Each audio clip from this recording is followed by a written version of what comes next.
এই মাতৃভাষীর মাধ্যমে শুরু হয়ে গেল সাঁতার প্রতিযোগিতার চূড়ান্ত পর্বে। যিনি প্রথম হবেন তিনি পাবেন 50,000 টাকা সমমানের পুরস্কার, দ্বিতীয় স্থান অর্জনকারী পাবেন 40,000 টাকা সমমানের পুরস্কার, তৃতীয় স্থান অধিকারী পাবেন 30,000 টাকা সমমানের পুরস্কার, চতুর্থ স্থান অধিকারী পাবেন 20,000 টাকা সমমানের পুরস্কার এবং পঞ্চম স্থান অধিকারী পাবেন 15,000 টাকা সমমানের পুরস্কার। এছাড়াও ষষ্ঠ থেকে 24তম যারা দ্বিতীয় রাউন্ডে উত্তীর্ণ হয়েছিলেন তারা প্রত্যেকে পাবেন 1,000 টাকা পুরস্কার এবং 25 থেকে 53 পর্যন্ত অর্থাৎ যারা অংশগ্রহণ করেছেন কিন্তু কোনো প্রেস করতে পারেননি তারা প্রত্যেকে পাবেন 500 টাকা করে ডিএসসি কুপন। আর আমাদের অতিথিদের কাছে জানাচ্ছি আমাদের নির্বাহী পরিষদ ঘোষণা দিয়েছেন এই বছর আমরা প্রথম যে শুরু হলো আগামী আরো বড় আকারে আগামী বছর হবে এবং নারী সাঁতারুদের জন্য আলাদা সেগমেন্টে সাঁতার প্রতিযোগিতা অনুষ্ঠিত করা হবে ইনশাআল্লাহ।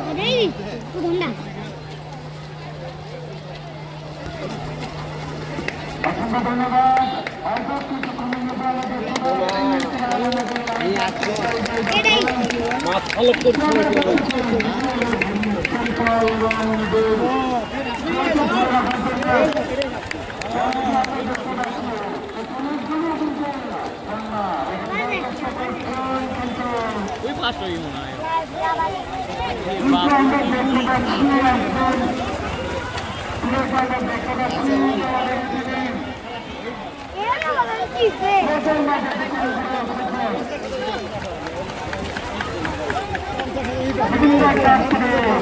এখন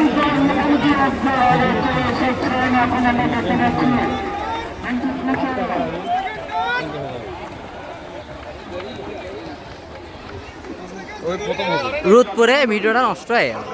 250 মিটার কাতারে যাকে প্রথম দেখছেন রাফি রহমান, তিনি বাংলা চ্যানেল পাড়ি দিয়েছেন টেকনাফ থেকে সেন্ট মার্টিন। এই সেই আমাদের রাফি রহমান, যিনি আমাদের বগুড়ার গৌরব এবং কান্দি নদীতে 13 কিলোমিটার সাঁতার কেটেছে। বাংলা চ্যানেলের সামনে ব্যবস্থা রাখতেছে। শুধু দেখবেন আপনার জোরে একটা করে তালিকান তার জন্য ধন্যবাদ সবাইকে।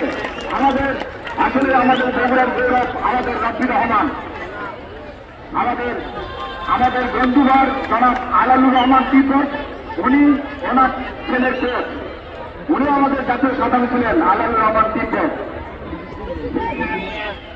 সেই দর্শক আরো একবার তালি জেনেছেন সবাই সবাই ধন্যবাদ ধন্যবাদ সবাইকে। অসংখ্য ধন্যবাদ। থাকে ধন্যবাদ সকলকে। আমরা প্রথম হিসেবে দেখছি আজকে যে কথা সজল বলেছেন যে সেন্ট মার্টিন থেকে একেবারে শুরু করে প্রায় 32 কিলো পর্যন্ত তিনি ছাত্র ছিলেন সমুদ্রে এবং মাত্র 14 বছর বয়সে এই রাফি রহমানের সাপোর্ট করেছিলেন এবং বাংলা চ্যানেল পাড়ি দিয়েছিলেন। এবং তিনি যখন বগুড়ে আসেন মাত্র 14 বছর বয়সে তার সারা শরীরে কিন্তু মাছের কামড়ের দাগ ছিল। এই সমুদ্রে বিভিন্ন ধরনের হামলা থেকে শুরু করে থেকে শুরু করে অনেক লড়াই করে তাকে কিন্তু পুরস্কার অর্জন করতে হয়েছিল।